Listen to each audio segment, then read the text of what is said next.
é dos trabalhadores, é dos servidores públicos, não é do Estado. Portanto, quem tem que definir quem é representativo e quem não é, são vocês. São os servidores. Claro que não só vocês da Conselho, o conjunto dos servidores federais, quando a gente vai falando em serviço federal.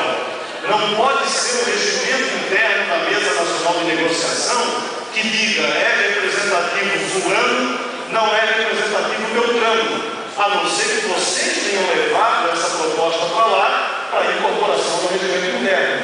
Mas o titular dessa decisão, os titulares dessa decisão, têm que ser os servidores públicos. Portanto, no máximo, eles depositam junto à mesa de negociação o critério que eles definiram, para que a mesa de negociação observe. Mas quem define são vocês.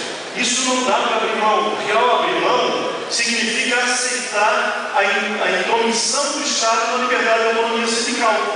Agora é para definir quem tem representatividade, quem tem legitimidade.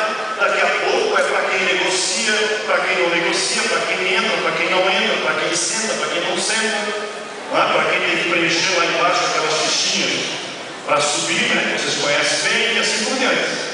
Então isso, por mais que seja conceitual, é importante que a gente coloque o dedo nesse aspecto, porque por detrás dele tem coisa muito importante a ser debatida. Prevê também o projeto a publicação dos acordos no Diário Oficial. Olha, talvez seja a melhor coisa que tem no projeto de lei apresentado. Não porque o artigo de publicação do Diário Oficial vai dar eficácia. Não tenho essa ilusão. Nós vamos poder cobrar, vamos poder exigir, porque está publicado. Mas pelo menos não vão poder dizer mais que não assinaram um acordo, que não celebraram aquele acordo, que não concordaram com aquilo que está escrito. Infelizmente, a gente ainda tem que provar que aquele documento está assinado, ou não é verdade. Ou muitas greves não têm sido realizadas para que aquele acordo que já está assinado seja cumprido. Então, a publicação do Diário Oficial, ou dos instrumentos correlatos, permite também o acesso da sociedade àquele acordo. E acho que, politicamente, esse instrumento pode ser utilizado com mais força por vocês. Como, por exemplo, e nós da assessoria jurídica já estamos dizendo isso há algum tempo, nós achamos que terminou cada um dos acordos assinados, tem que ir no Ministério Público e dizer: nós queremos passivo junto. Vamos fazer um termo de ajuste de conduta, porque o Ministério Público é muito bonzinho para entrar na justiça na hora que começa a greve, para entrar com interdito proibitório, para tentar complicar a greve de vocês, mas não é bonzinho para fazer cumprir aquilo que foi assinado. Portanto, é preciso comprometer o Ministério Público na hora que a gente assina um acordo. Então, terminou de assinar, está celebrando, está chegando no fim, opa, tem alguém que precisa vir aqui para depois ajudar a cobrar. Até para que ele não possa agir para dizer que aquela greve é ilegal. Porque se ele assinou junto, se tem um termo de ajuste de conduta, para que os prazos sejam observados, para que tudo seja cumprido, como é que o Ministério Público depois vai dizer que a paralisação para cumprimento daquilo ali foi ilegal? Eu penso que a publicação, de algum modo, reforça essa ideia e essa possibilidade da gente lançar mão desse instrumento. Reconhece que os compromissos são bilaterais. Ótimo. Talvez não precisasse ser escrito, né? Porque sem acordo é bilateral, mas infelizmente no Brasil, mesmo aquilo que é lógico, precisa ser escrito. Então, ótimo que está escrito isso. E diz uma coisa com a qual eu absolutamente não concordo, com todo perdão e todo respeito aos companheiros que até aqui ajudaram, alguns não companheiros, enfim, juristas que até aqui ajudaram na elaboração. Diz o seguinte: bom, terminado o processo de negociação, o documento final, o acordo é então remetido ao Presidente da República, que o aditará ou homologará. Diga-me, quem representa o Presidente da República na mesa de negociação é o Presidente da República. Está exercendo o poder do Presidente da República. Foi nomeado por ele. Portanto, o objeto da negociação assinado não tem que ir de novo para o Presidente da República.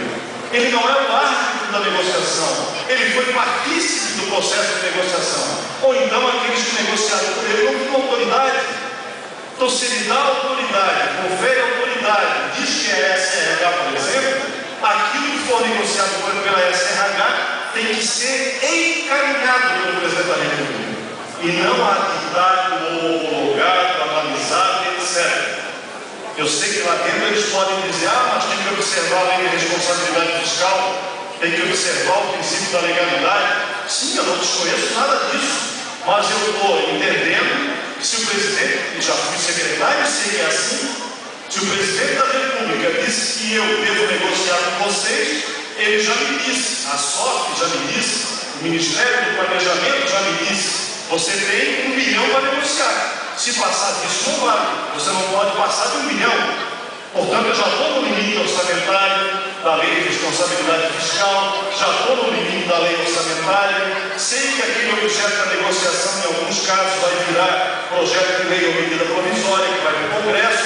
Isso tudo eu reconheço. O que eu não reconheço é que vocês se esforcem, façam greve, negociem centenas de dias às vezes, para terminar todo esse processo que tem que ser aditado ou homologado pelo presidente da República. Eu acho que a lógica está errada. A lógica tem que ser que aquele que é encaminhado pelo presidente da República, nomeado por ele para negociar, recebeu dele todas as orientações e diretrizes necessárias para não escorregar na barranca, para fazer tudo direitinho de acordo com o que o governo quer, inclusive porque ele pode voltar lá todo dia. A negociação não é um processo que começa e termina hoje, ela tem várias rodadas. O secretário de Recursos Humanos, eu fui muitas vezes, a gente volta ao Planalto, ao Ministério do Planejamento, para dizer, olha, estou pedindo tal coisa, então, a alternativa está sendo essa, aquilo dá para fazer. Então é óbvio que é assim. Portanto, eu não consigo entender que depois de tudo isso se deu poder para lá, a não ser que seja para definitivamente sacramentar que é a Secretaria de Ação Governamental quem tem que homologar. Se é isso que está no projeto de lei que estão negociando, e vocês quiserem ceder a isso, vocês sabem quem está lá. Não vou repetir, já cansei de falar do sujeito, né? Enfim, já fui ameaçado até de processo por isso. Não falo mais, né? Mas o presidente da República, se vai analisar alguma coisa, vai entregar a Secretaria de Ação Governamental. Então nós estamos dizendo, não é a Secretaria de Recursos Humanos que resolve no final, é a Secretaria de Ação Governamental. Sobre a parte do Observatório de RH, então, voltando, negociação coletiva para fechar, acho que tem diversos aspectos bastante positivos, mas tem dois problemas, um conceitual e esse último estrutural, que eu acho que a gente precisa voltar ao debate com o governo federal para dizer que precisa melhorar nesse aspecto, né? E vejo que aquela negociação tem que observar a lei de responsabilidade fiscal, a lei orçamentária, isso é um problema do governo, ele vai observar. É claro que ele não vai negociar acima disso, até porque ele sabe que se fizer acima disso, poderá ser inconstitucional. Eu não tenho receio de que o representante governamental escorregue nessa casca de banana. Observatório de RH. A proposta para mim cria um observatório de RH. Seria uma instância, um espaço voltado à análise das questões de recursos humanos, ao acompanhamento do processo de negociação permanente dos servidores públicos, composto pelos próprios servidores, pelo governo e pela sociedade. Até aqui, com esse caráter, eu não vejo nenhum problema que o Estado constitua um observatório, uma instância, um espaço voltado a analisar melhor as questões de recursos humanos, oferecendo à sociedade um espaço de participação. Acho que os servidores nunca tiveram receio de debater com a sociedade os problemas do serviço público, e, portanto, nesse aspecto, eu não vejo nenhum problema na instituição do observatório, tal qual ele está proposto. Como instrumento de mediação dos conflitos, também, a princípio, não vejo problemas maiores, porque desde que ele não tenha poder normativo, como ele não tem na proposta que está sendo observada, está sendo analisada. Quer dizer, o observatório pode ajudar na mediação, mas não pode decidir sobre ela.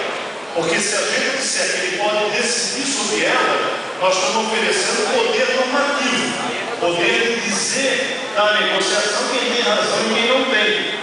E nós somos contra o poder normativo da Justiça do Trabalho, por exemplo. Ou não somos? A não ser que vocês tenham